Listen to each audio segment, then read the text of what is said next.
Hello! It's hashtag trending with David Conley and Nick Morton. Nick and Morton. I'm just going to put the... I think I typed my name in right today, so... Yeah, Nick that Moon was here Nick yesterday. Moon is not here. I mean, he didn't like diarrhea jokes. We don't want him back. No, he said some terrible things about you, actually, Nick. And, you know, I don't know. I thought it was unfair. Yeah. He said that you, He apparently Nick Moon has never had diarrhea in his life, but Nick Morton is just never off the toilet long enough to actually. I'm record actually a show. sitting on the toilet right now. Yeah, exactly, and that's what I like about you. You can't see it, but you know. Yeah. Well, we can imagine it, and we can probably smell it. We're gonna just like get this in between squirts here, so. Yeah. Well, that's probably not what's trending. Well, it might be hashtag trending Nick's poop tomorrow. But right now, number one is Giuliani. It's all over Twitter. It's all over Facebook. It's Giuliani. Why could that be? Because apparently he said that, you know what, I don't want to be in Donald Trump's cabinet. If he's not giving me Secretary of State, I don't want to do anything. Well, I'm going to go and just make millions of dollars in the private sector instead. Blame him? I mean, at the end of the day, when even Reince Priebus was telling Donald Trump to drop out of the race, like, who was there standing beside him? Rudy Giuliani, the little jackal feasting on the carcass. Yeah. And it should come as like no surprise to anyone that, like, at the end of the day, that loyalty gets repaid with nothing. Yeah. Welcome to Trump's world. You get nothing. Yeah. You can't help him now? Sorry, guy. Yeah. I was just hearing a great report about the this stuff about the minimum wage, and what this Republican senator was going, and Donald's quite right not wanting to hire. You know, if the minimum wage went up to $15, like Bernie Sanders said, there would be 15 million people put out of work. And the journalist, quite rightly, said, well, that would be a choice by the CEOs, and if it did go to $15 per hour, that would be 9 million out of poverty. So I suppose it's a choice. Right. Yeah. Exactly. Thanks. Yeah. Not one that you really want to make. Especially as it's now the number is 10 of multimillionaire going on billionaires who are in Donald Trump's cabinet. The funny thing is, I heard him say that, like, all he wants is guys that have made fortunes. But, like, half of these guys, like Donald Trump, began by inheriting a fortune. Ricketts inherited a fortune.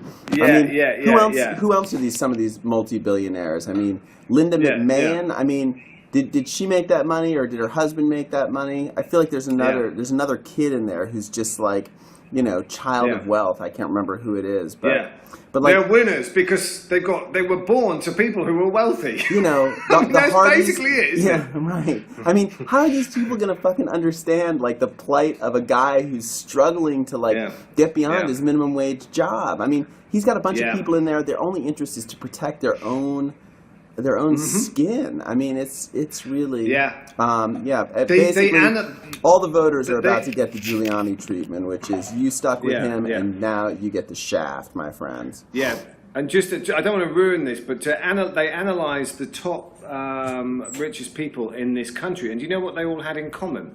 No.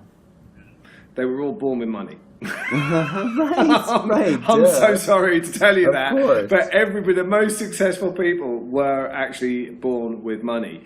It's very difficult, isn't it? Because like, how do you become a Bill Gates? You have a bit of a head start first. There's always a great story about how they worked in a sausage factory.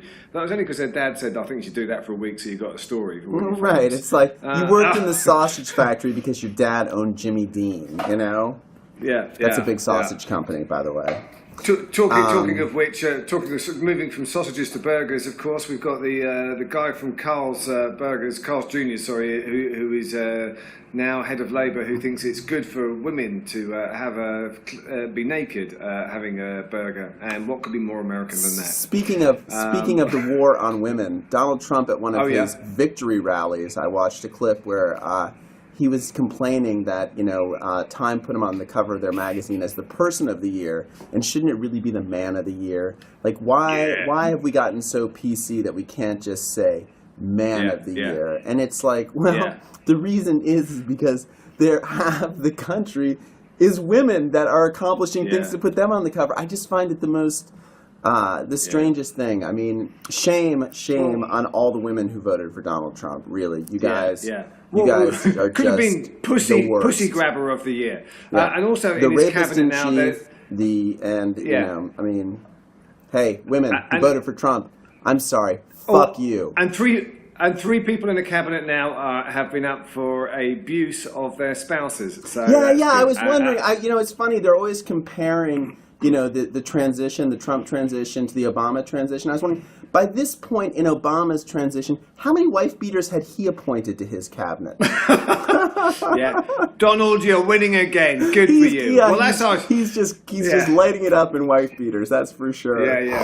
Yeah. Well, that's our show for this week. You know, it's been an amazing week of transition, mainly from rich people just getting richer.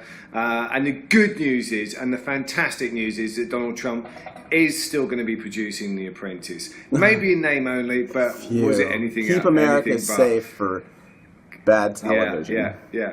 Please distract him, Mr. Burnett. All right, Nick, have a good weekend. All right, thanks, David.